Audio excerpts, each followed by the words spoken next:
I don't think I've ever watched an anime where two people just stand there and just talk to each other, and I've never felt more captivated by what they're talking about. And the time, what was it, a half an hour episode? It flew by like that. I was just like, holy shit. Now, I understand there are a few people that are probably annoyed in this episode. From the comments section of the anime website that I was using to watch this, there was a lot of people saying, well, this was the most boring episode I've ever watched. And the people that have watched that, everyone is obviously entitled to their own opinions of things. People interpret things differently. But you're wrong, to be honest with you. Now, the reason that you're wrong, sorry to attack you like this, but the way I've been watching this series is I've actually never had this before in another series as strong as I have had in this one, where I really grew attached to these characters. So everything that they say and do, there's real weight to everything. So seeing these two characters who we've followed for the entire series, we've followed Rem, best waifu, we've been following Subaru, who has done a lot of good things, and he's suffered a lot, and he's done a few bad things as well, which was pointed out by Puck, saying that he's committed 3 sins, which we'll get to a bit later. But when you see these people having this dialogue on this roof, where there's real emotions, and the people that are doing the voices for this, obviously, they are putting some real emotions into these characters as well, and they've done an absolutely fantastic job. So that is why this episode, I would not class it as a filler episode, because it's kind of got that vibe, because, like, obviously not much happens, we've got a lot of flashbacks sort of going over screen. If it's a filler episode, it's one of the best fillers I've ever seen in my life, but it can't be because this episode has completely turned Subaru around, and we see that moment where all the stress, you see that stress in his eyes for the entire episode, and it's just gone in just 1 second. And we'll go through all this in order a bit later, but that was that moment, as well as the moment where he laughs. When was the last time you remember seeing Subaru laughed? That is why this episode was great, and I think it stays with the rest of them as well. Now that I'm done sucking the dick of this anime, I do have to say one thing that did annoy me. I understand, kind of. So Rem's been talking for like 10 minutes about how much she loves Subaru and about all these great qualities about him and everything like that. And then after all that, Subaru's just like, I love Emilia. I was like, fucking stupid idiot. Now I understand though, like, obviously, the heart wants what the heart wants, but he is a fucking stupid idiot because Rem is the best girl. And yeah, I don't know, like, I understand that the moment where he says, Rem, run away with me, there's like a diverging path kind of there. So we're going down the path where Rem rejects him, and they go, and they're probably the end of the series, they save everything. That's that kind of destination. But there is another sort of path you could have gone down, like a different, like, universe, alternate universe kind of thing. There is a light novel or something like that, the book written. Someone linked it to me before, where basically Rem goes away with Subaru. He agrees, says, yeah, I'll go with you. And they go off, they get married, they have kids, they have a family, and they live happily ever after, or well, I imagine they do. So for people that wish they were to be together now, then you have that option available. You can go and read that, and you can know sort of what things could have been. But obviously this isn't the creator of this series' like final goal. This isn't his destination. It's just one of the stops that you could have taken. So if you would like to read more about that, I'll try and find the link that the person sent to me before, and I'll put it in the description below. There's some juicy stuff in there as well. There's a bit of like loving, there's like kissing and things like that. So if you can't handle that, then don't read it. But one last thing I want to say before I go through kind of like the summary of the episode is the moment where you see the new determination in Subaru's eyes, where he says to Rem, he says that, I want to be the hero that you believe in. And you see this new determined look in his eyes. If you compare that to the one he had before, after he sort of got revived after seeing Rem get mangled and everything, where he had the red glint in his eyes, obviously for like his murderous eyes kind of thing. This one is completely different. This is like true determination with no malice surrounding it or anything like that. So basically, yeah, Rem is best girl, Subaru is a new man.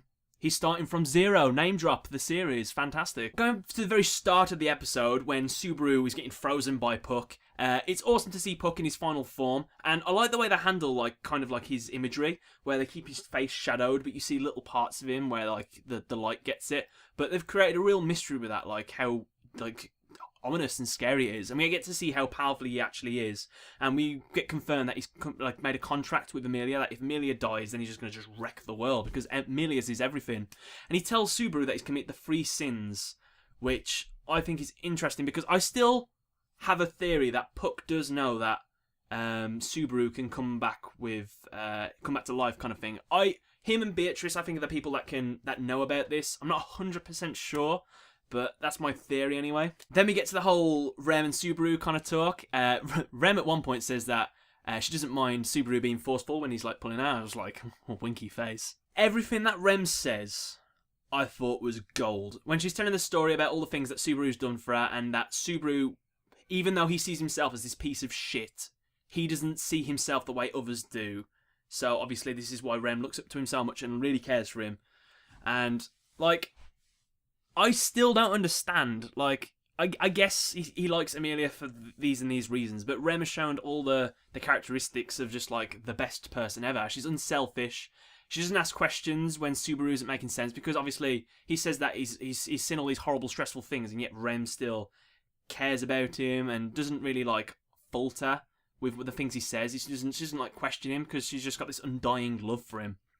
I say undying, she has died for this love, unwavering love. Then that's much better word to use. So when she said to Subaru that the reason that I love you so much, when he's saying why do you even care about me, and the reason that is because you're my hero. And he still has like little shots of all the things he's done for her, like how he saved her and he kept going, kept pushing. And she says that story about basically when I had everything taken away from me when I was little, when the witches cult came and killed everyone. My time stopped then. She lived that point not as a self. She lived to basically try and be as good as her sister could have been, because she took that away from her sister and things like that. So Subaru showed her at some point that you can be yourself. You can be just as amazing the person you are. So obviously she decided that was then when her time started ticking again. And for Subaru, basically the whole I don't know at what point the stress hit him fully, but obviously his time stopped because he's seen a lot of people die as well. Rem basically restarted his time. So yeah, that's fantastic. I did think one thing was a bit too much. When like the climax of the speech and the music kicks in, I thought the music was good, but the doves like flying past, like I get like it was cool. It was like ascendance and shit like that, but it was a little bit too much. I was just like, doves, really? It was fine though, I didn't mind. As well, another thing that I liked was sort of Subaru analysing himself, where he's saying that, yeah, I'm a piece of shit. Basically, before I even got on this journey and I met all you guys, before I got roped in onto this, I lived a life basically as a piece of shit. I didn't do anything. I could have done all these amazing things, but I just spent my time playing video games, just staying in my room, not looking for a job, not making friends. Wow, this sounds really familiar. Oh no. I'm only joking. I get out a little bit. So for the people that hate Subaru and basically hate everything about him, I'm glad that he sort of showed that he has an understanding of himself. He knows that he's been shit, and all the things that he's done is just sort of like peacocking, just to say, look at me, I'm pretty awesome. But now we've got a different Subaru now, so hopefully the hate stops on Subaru. He's a fantastic character, he's very well made. So with this episode, we're kind of going to be going towards the climax of the series now. So this is probably going to be the defeat of maybe the whale, saving the castle, or things like that. So that's kind of like where the series is going to lead up to. I think it's going to end with saving the castle and the people in there. That'll be kind of how it ends. My thoughts, obviously, is that he's going to go to all the different people that he's already tried to go to negotiate with, and he got turned down. But he learnt something from each one on basically how to appease them or to win their favour. So obviously he's going to go up to different people, satisfy their needs, and probably gather an army maybe to take them to the castle and things like that, or at least get some support. So yeah, that was pretty much my thoughts on the episode. I just want to say that this series, I was definitely putting it in my top 3 animes of all time, but I've decided right now, before it's even finished, I think I knew this a few episodes ago actually, but it's my favourite anime of all time. There you go. Some people might feel differently about that, but I'm going to put it right up there because I haven't had this much fun with a series. I thought I enjoyed Erased, which could have been in one of my favourite series, but I was wrong. It's this series. Yeah, I'm very surprised. I didn't expect 2016 to be the year that I had a new favourite series of all time. It's crazy. Obviously, we're not including like Dragon Ball Z nostalgia stuff because that's nostalgia. Like obviously, Dragon Ball Z isn't written anywhere near the same like level as this show. But like, you understand what I'm saying, don't you? Like, Dragon Ball Z is probably like my favourite nostalgia series, and then this is my new favourite series, I guess. Now then, guys, I'm going to end the episode review there, but I'm going to talk about some spoilers for the light novel for like the next 2 minutes, so I'm going to put a spoiler warning here. If you want to stick around and listen to them, then it's just going to spoil the rest of the series for you, so if you don't read the light novel, don't watch any further. But if you do read the light novel, then I'm going to start talking about it in 3, 2, 1... Okay. So, best girl Rem, which I decided in this episode she really, really is. She's the best girl of every anime ever. Some bad things are going to happen to her very soon. I know that. I know pretty much exactly what's going to happen. But I'm glad that she doesn't permanently die. If she would have been killed and I would have known this, then I think I wouldn't be able to enjoy the series as much. But the fact that I know she's going to go into a coma, and there has to be, they wouldn't put her in a coma. They would have killed her off if they didn't intend to bring her back at some point towards the end of the light novel or the series or something like that. So that gives me hope in the knowledge that I know there's bad things coming soon, but there's gonna be a light at the end of the tunnel. We've still got a lot of murkiness to go, but eventually we'll get to that light and I'll be happy again. So yeah, that's all I want to say about what's going to happen.